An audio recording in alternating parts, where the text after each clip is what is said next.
What's up, guys? Welcome back to part 2 of our squad review from season 24 and 25. If you remember from our last video, we were reviewing our goalkeepers and defenders, looking at who are our best performers, looking at our 5 categories. If you remember that, which you'll see again soon.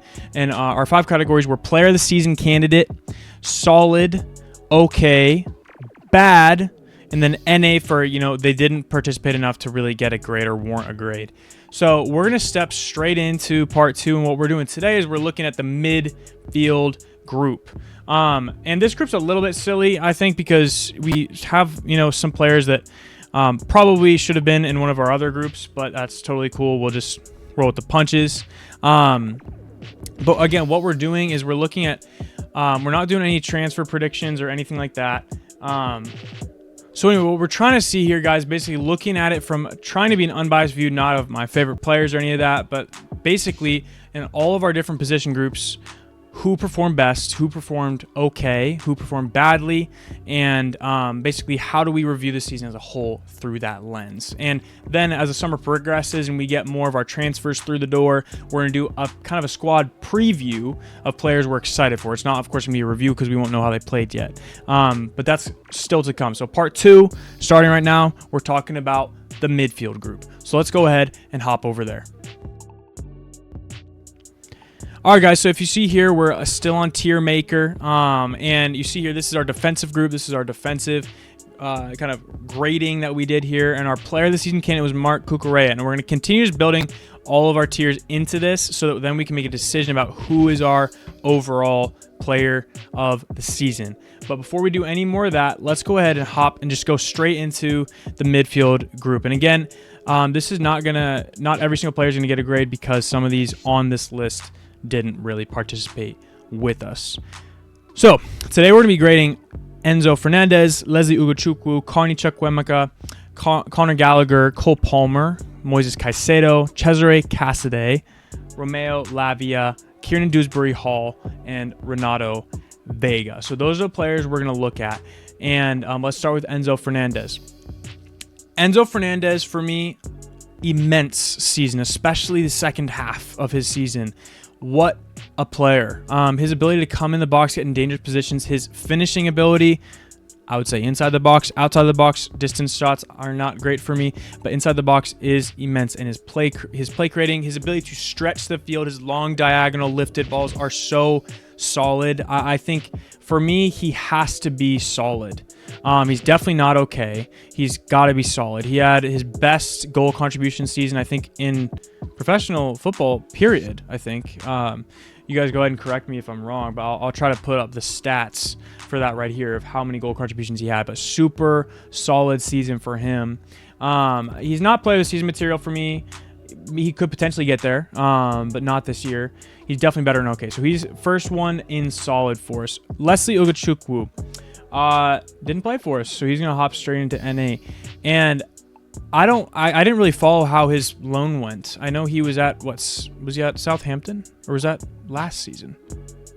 You guys let me know. I don't remember where Ugochukwu played, so obviously we're not gonna grade him. Carney, he played a little bit for us, not much, then got loaned. I'm tempted to say okay, but that's probably the bias, because he didn't really play for us. I think he has such potential, but I don't think that potential is going to be realized here. I'm going to put him in NA because he didn't participate much. Connor Gallagher, same thing, 3 in a row. He's at Atleti Madrid. Playing well from what I understand. He's at least a fringe starter there, in and out of the squad, I think. A little bit, but playing well. Next, Cole Palmer. This, quite honestly, guys, is where it gets a little bit tricky for me. You might think I'm nuts for saying this, but I'm really split with him in player of the season or solid. Because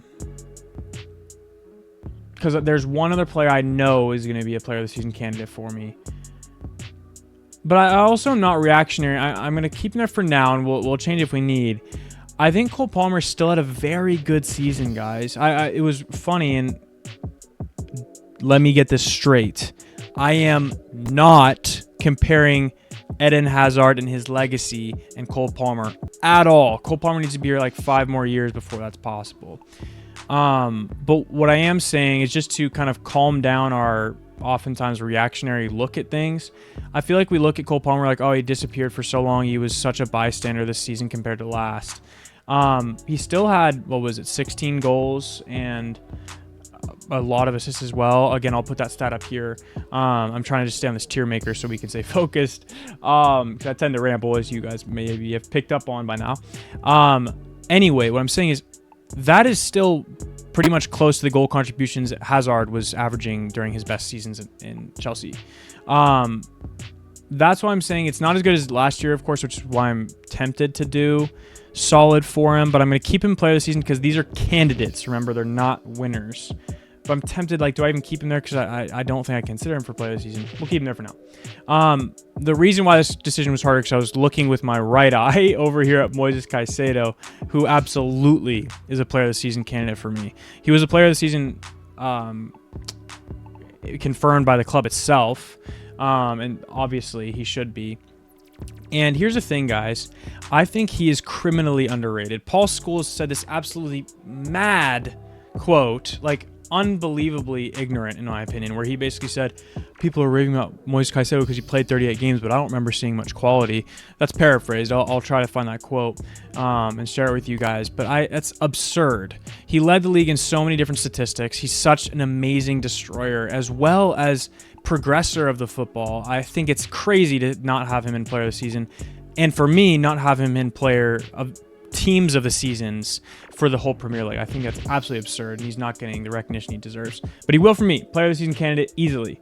Cesare Casadei, he's going to go in.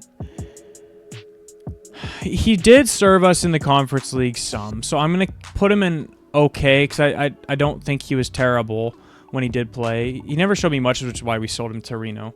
But since he did participate some, I'm going to not put him in NA. Because there's enough in there anyway. Romeo Lavia.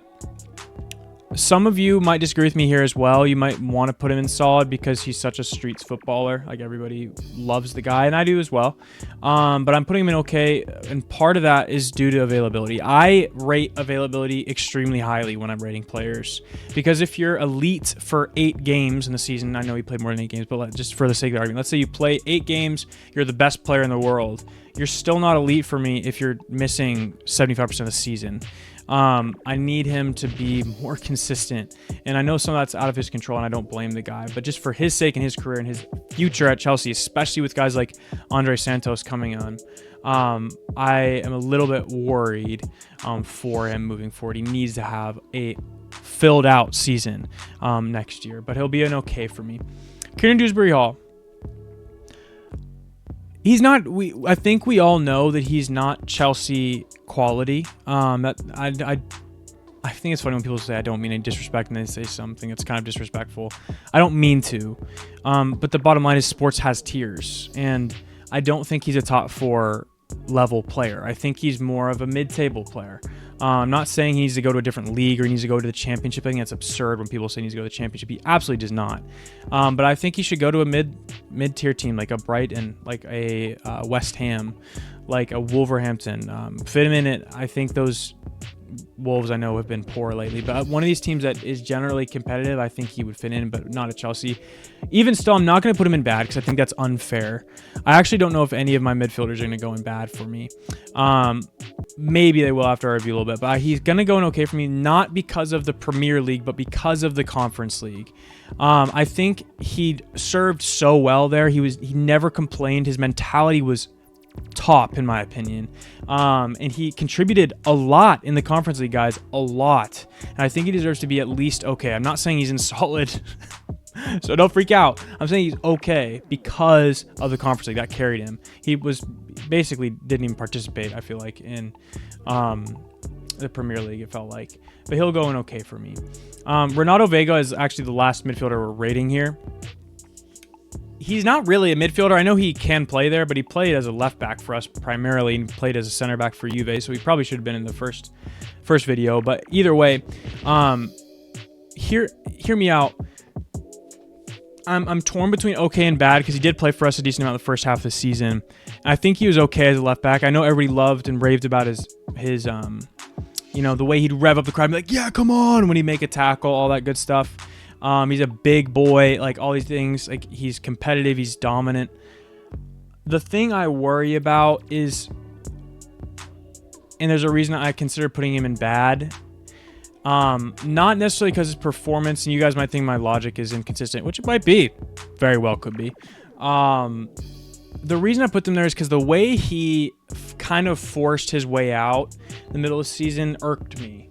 Because I'm thinking, you're coming from FC Basel, no one knew about you, nobody, to a massive club in Chelsea, and you're not getting the play time or the positional standing where you want to be in the first season you're here, and you say, I want to leave, and then you review yourself and you're like, oh, I don't want to leave, I just want to go get playing time, come back. It didn't sit well with me. It felt arrogant. It didn't feel like he was trying to earn his way into the side, which bothers me. And if I'm looking at this, trying to be consistent, I think I'm going to put Cassidy in the same boat of bad, just because he didn't do good enough to obviously warrant staying at the club, and that's a permanent basis. So I'm going to put him in bad. All right, so that is our tier list for our midfielders. So let's go through and review this. In player of the season candidates, we have Cole Palmer and Caicedo joining Cucurella. In the solid category, we have Enzo. In the okay category, we have Lavia and Dewsbury Hall. Remember, KDH because of his Conference League. In bad, we have Vega and Cassidy. And then in the NA category, we have Ugachukwu, Chukwuemeka, and Gallagher. So that's our list. We're continuing this trend, which I'm happy to see. I don't think I'm being too biased, but I also hope I'm not being too hard on these guys. So anyway, that's my list. All right, guys, so that brings us to the end of part 2 of our 24-25 squad review. And, of course, we did our midfield review here, looking at who's performed well, who's performed okay, who's performed great, who's been an outstanding performer. And just to review, after part 2, we have 3 players as candidates for player of the season now. We have Marc Cucurella, we have Cole Palmer, and Moises Caicedo. So leave down below, out of this midfield group, are there any major changes that you would do? Are there any more players you put in solid? Any players you'd bring down? Maybe be a little bit more harsh on? And I want to hear that conversation. Let's conversate about this, guys. It's a good time. So anyway, that's all we're going to do for today's video, and get ready for part 3 next.